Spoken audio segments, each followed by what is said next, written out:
Өзгөчө Кырдаалдар министрлигинин алдындагы гидрометеорология агенттигинин гидрологиялык болжолдоо бөлүмү республика боюнча дарыялардын деңгээлине байкоо жүргүзүү ишин аркалайт. Бизге Кыргызстандагы республиканын дарыяларындагы көпчүлүк дарыяларындагы суунун деңгээлинин агымы түшүп турат бизге. 77 гидропост бар Кыргызстан боюнча. Ошолордун арасынан 50 гидропост бизге оперативдик түрдө бизге келет.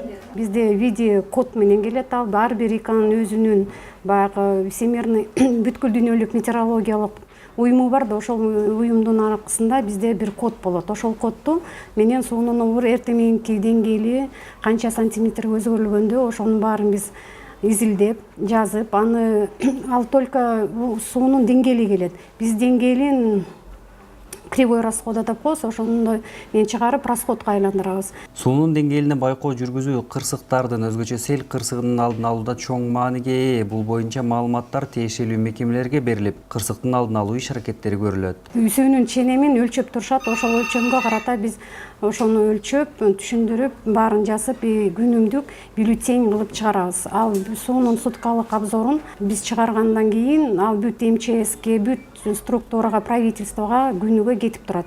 Андан тышкары гидрологиялык болжолоо бөлүмү күнүмдүк бюллетенден тышкары шашылыш билдирүүлөрдү чыгарат. Суунун деңгээли көтөрүлүп кетиши, сел каптоо, күндүн абанын ысым байланыштуу сел каптоо учурлары дагы шашылыш билдирүүлөрдү чыгарып турабыз. Суунун деңгээли кышында жааган кардын калыңдыгына көз каранды болот. Суунун өлчөмүн аныктоо сугат учурунда өтө маанилүү маалымат болуп, кошуна өлкөлөрдүн айыл чарбасына да таасирин тийгизбей койбойт. Кышкы мезгилде октябрь айынан март айына чейин кардын канча топтолушу, кышы бою канча жааган кардын топтолушунун процентин чыгарып, ошого жарата ошол быйылкы жылдын вегетативдик апрелден сентябрга чейин суунун деңгээли кандай болот, ошого биз прогноз чыгарабыз.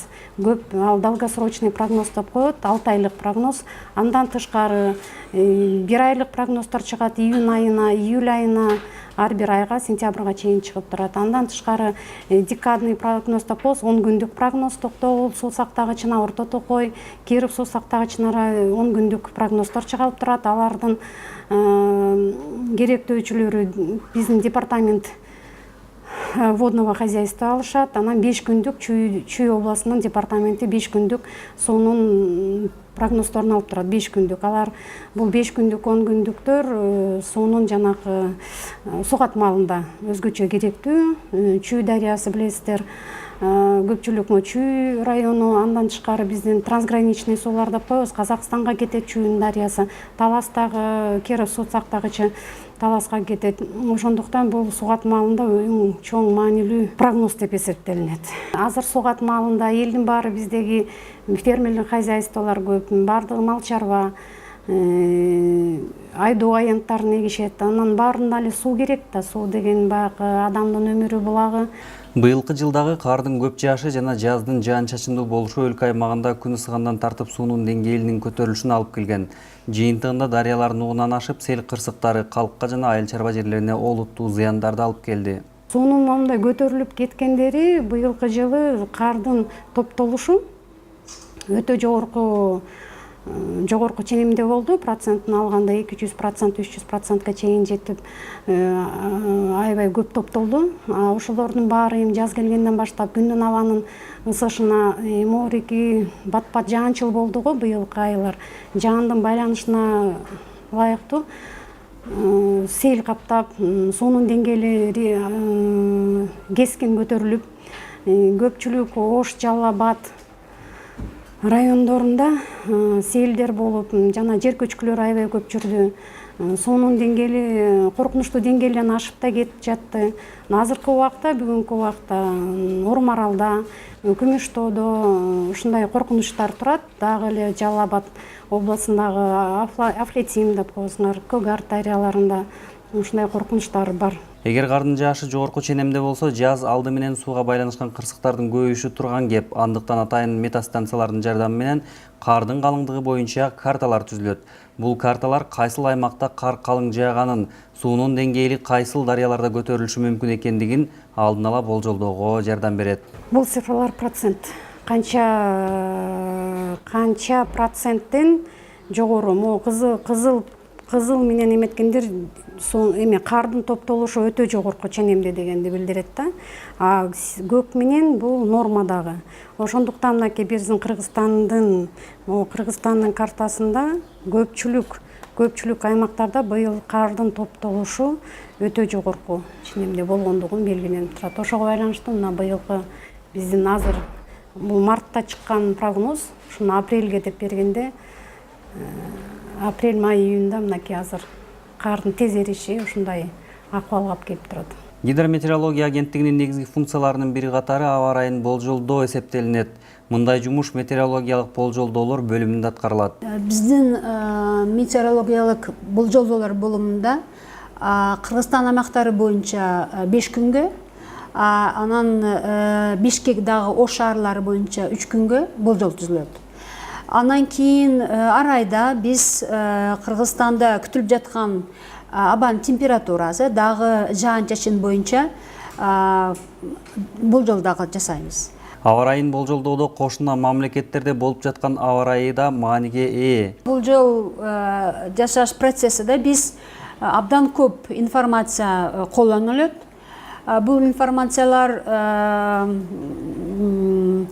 көпчүлүк мындай борборлордон келет. Бул Россиядан, анан Япония метеорологиялык болумунан келет, анан Европадан дагы келет информация. Бардык информациялар ошол анализ жасалат. Анан анализ жасалып, анан кийин мындай вывод чыгарылат да, вывод чыгарылып, ошон болжол түзүлөт. Анан ошол болжолдор бардык министерстволорго, анан мекемелерге жөнөтүлөт. Өзбекстандан, Тажикстандан, Казакстандан, Россиядан, бардык өлкөлөрдөн аба ырайы боюнча маалымат алынат. Болжол эмес, маалымат алынат. Бул деген эмнеге? Ошол аба ырайы бизге келет да, ошол үчүн биз билишибиз керек. Допустим, Казакстанда кандай аба ырайы болуп жатат, анан канча сааты бизге келет. Өзбекстанда кандай аба ырайы болот, анан канча сааттан кийин бизге келет. Ошону билиш үчүн биз ошол бардык ошо Евразия материги боюнча кайерде кандай аба ырайы болуш маалыматы керек бизге. Кыргызстандагы жайгашкан метеостанциялардан келген маалыматтар абдан баалуу болуп эсептелинет. Кыргызстанда ошол жайгашкан станцияларынын маалыматтары биз үчүн абдан мындай керектүү.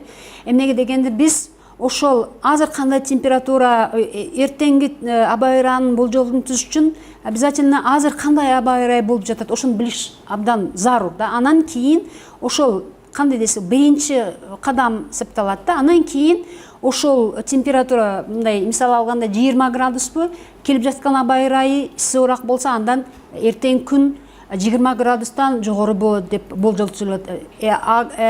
Мындай бир кезде ошол келип жаткан аба ырайы суугураак болсо, ошо 20 градустан төмөн болот деп ошондой болжол түзүлөт. Ошон үчүн Кыргызстандын бардык станциялардан алынган маалымат ар 3 саатта келип жаткан маалымат, шамалдын багыты, анан абанын температурасы, немдүүлүгү, анан абанын басымы, ошол анан булут каптап туратпы, жаан-чачын болуп жататпы, күн күрөп жататпы, мөөндөр жаап жататпы, ошол бар маалымат ошол эртеңги түзүлөдүгөн болжол үчүн абдан мындай керектүү, основной мындай кандай десе болот, негизи эсептелет да.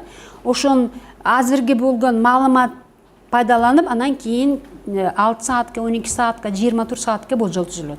Замандын өнүгүшү менен катталган жана күтүлүп жаткан аба ырайын автоматташтырылган система өз алдынча иштеп чыгат. Бул жумуштар мурун колдо аткарылып, эсептөөлөргө бир нече саат убакыт кеткен болсо, азыр бир нече мүнөттөрдө эсептер бүтөт. Эсаплар бардыгы автоматлаштырылган, алар модель боюнча келет, бардыгы мындай заманбап.